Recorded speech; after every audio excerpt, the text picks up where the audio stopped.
এখন আমি আছি লালমোহন উপজেলায় বাংলাদেশ জাতীয় নাগরিক পার্টির ভোলা জেলার কৃতি সন্তান দ্বীপকন্যা সামান্তা শারমিন সে এখন উপস্থিত হয়েছে।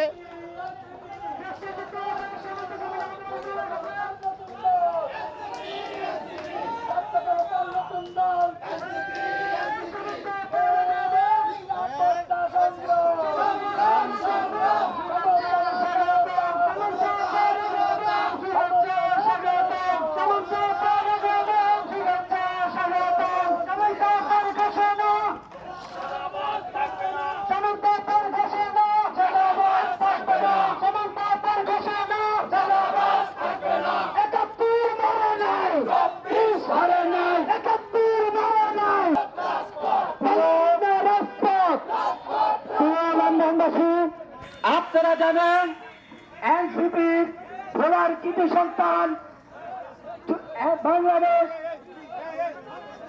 এই ক্রান্তিকালে ছাত্র জনতার নতুন রাজনৈতিক দল জাতীয় নাগরিক পার্টির শ্রেষ্ঠ যুগ্ম আহ্বায়ক ভোলার কৃতি সন্তান সামান্তা শারমিন ইতিমধ্যে আমাদের মাঝে উপস্থিত হয়েছে।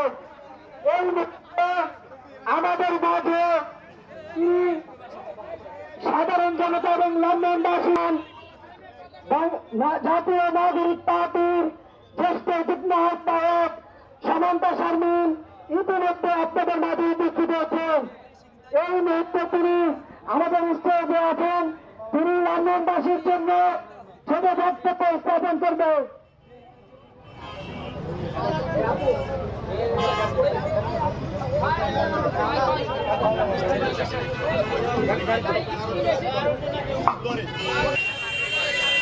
আমার প্রিয় ভোলাবাসী,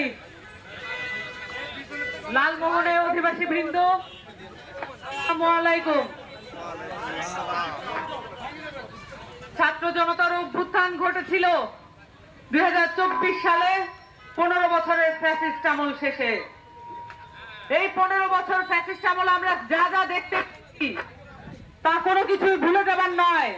সেই সাথে ভুলে যাবার নয় 24 সালে আমরা ছাত্র জনতার যে অভূতপূর্ব যে প্রতিরোধ দেখেছি, এই প্রতিরোধ ভুলে যাবার নয়। আমরা 15 বছর এদেশের প্রত্যেকটা প্রতিষ্ঠানকে জনগণের বিরুদ্ধে ব্যবহার হতে দেখেছি। বাংলাদেশের পুলিশ বাহিনী জনগণের পক্ষে ছিল না।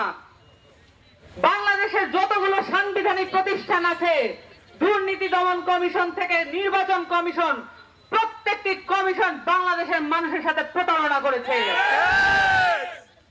এছাড়াও আমরা দেখেছি বাংলাদেশের যত বিরোধী রাজনৈতিক দল আছে তারাও বাংলাদেশের মানুষের সাথে সেই সততা অবলম্বন করতে পারে নাই। তারাও বাংলাদেশের মানুষের পিঠ পিছে নিজেদের সুবিধা আদায় করে নিয়েছে। সেটার পরিক্রমা এখনো আমরা দেখতে পাচ্ছি। বাংলাদেশে যত ধরনের অসুবিধা আছে, পুরো বাংলাদেশের রাষ্ট্রব্যাপী অনেকগুলো অসুবিধা আছে, অনেকগুলো সমস্যা আছে, কিন্তু সেই সাথে জেলা ভিত্তিক অনেকগুলো সমস্যা আছে। ভোলা জেলার জন্য সবচাইতে বড় সমস্যা কি? সবচাইতে বড় সমস্যা এই যে ভোলা জেলার থেকে সবচাইতে বেশি গ্যাস ক্ষেত্র আবিষ্কার হয়েছে, কিন্তু ভোলা জেলার মানুষ এখনো পর্যন্ত পর্যাপ্ত গ্যাস প্রত্যেকটা বাসায় বাসায় পায় না। আমাদের মা বোনেরা এখনো কষ্ট করে লাকড়ির চুলায় রান্না করে আমাদেরকে বাঁচিয়ে রেখেছে। এই মা বোনেদের এই কষ্টের শিকার কোনোদিনও কোনো রাজনৈতিক দল করতে পারবে না। বিগত যত রাজনৈতিক দলেরা আছে তারা শুধু নিজেদের দলীয় স্বার্থ কায়েমে ব্যস্ত। তারা আমাদের রাষ্ট্রীয় স্বার্থ এবং জনগণের স্বার্থ নিয়ে চিন্তিত নয়। সেটা আমরা বুঝতে পারছি কিভাবে? কারণ আমরা দেখতে পাচ্ছি নিজেদের নেতা কর্মীর জেল জুলুম এবং মামলাগুলো থাকা সত্ত্বেও তারা বিচার, আওয়ামী লীগের বিচার নিয়ে কোনো শব্দ করছেন না। আওয়ামী লীগ বাংলাদেশের শুধু নয়, দক্ষিণ এশিয়ার সবচেয়ে বড় সন্ত্রাসী দল। আমরা সকলে প্রত্যক্ষ করেছি এই আওয়ামী লীগ কিভাবে তার গুন্ডা বাহিনী 15 বছর চাপিয়ে দিয়েছিল। তারপরে আমরা দেখেছি শুধুমাত্র নির্বাচন কেন্দ্রিক তাদের প্রচারণা ছিল কিছু বিরোধী রাজনৈতিক দলের। এখন আমরা দেখছি তারা নতুন করে উদ্ভূত হয়েছেন।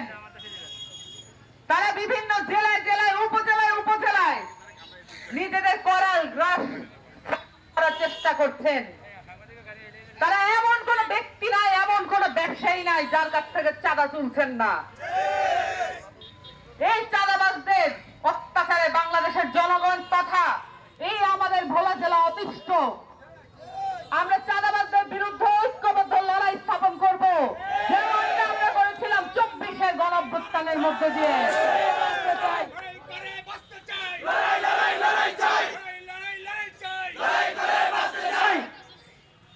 ভোলা জেলার সদর হাসপাতালগুলোতে যা কিছু অবস্থা আছে এগুলা নিয়ে কারো মাথা ব্যথা দেখবেন না।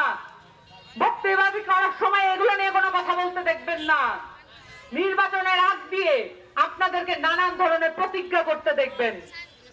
এই সদর হাসপাতালগুলোতে যখনই যাওয়া হয় তাদেরকে বলা হয় বরিশাল চলে যেতে, ঢাকা চলে যেতে, কিন্তু আমাদের দেশের এই জেলা ভিত্তিক যারা আছেন, যারা অধিবাসী আছেন, তাদের কি অধিকার নাই নিজেদের সদর হাসপাতালে চিকিৎসা নেওয়ার? এই হাসপাতালগুলোতে মুমূর্ষু অবস্থায় অনেক রোগী মৃত্যুবরণ করেছেন।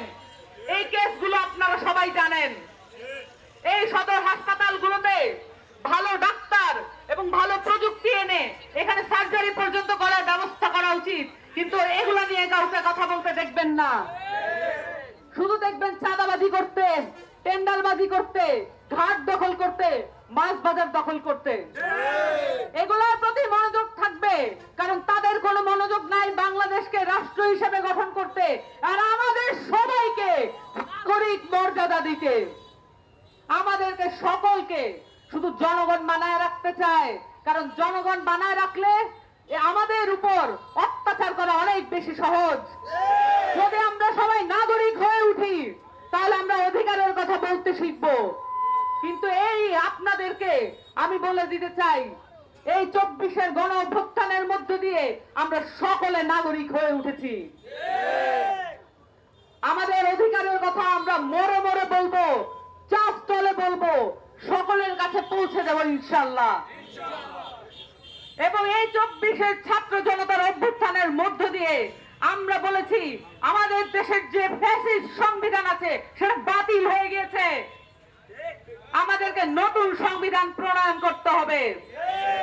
আমাদেরকে শুধুমাত্র সংসদীয় নির্বাচনের দিকে ঠেলে দেওয়া হচ্ছে, কিন্তু আমরা বলতে চাই এত পরিমাণ ছাত্র জনতা ভোলায় সর্বোচ্চ পরিমাণ শহীদ হয়েছে এবং এত পরিমাণ ছাত্র জনতার শহীদের মৃত্যুর মধ্যে দিয়ে আমরা বাংলাদেশের সংবিধান পরিবর্তন করে ছাড়বো ইনশাআল্লাহ।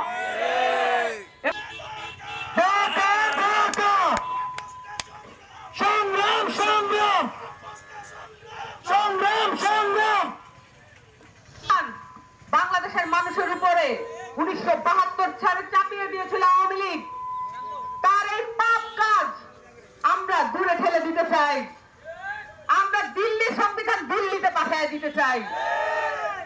এই দিল্লির যত মূল মন্ত্র আছে সেটা আওয়ামী লীগকে দিয়ে সফল করেছিল, কিন্তু আর কোনদিন আর কোন সরকার দিয়ে আর কোন রাজনৈতিক দল দিয়ে দিল্লি তার আধিপত্য এই বাংলাদেশে স্থাপন করতে পারবে না।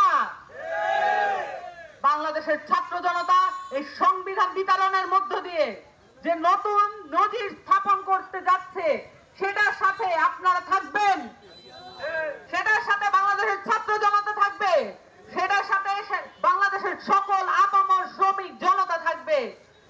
বাংলাদেশে নতুন রাজনৈতিক দল ও উত্থানের রাজনৈতিক দল এনসিপি এসেছে।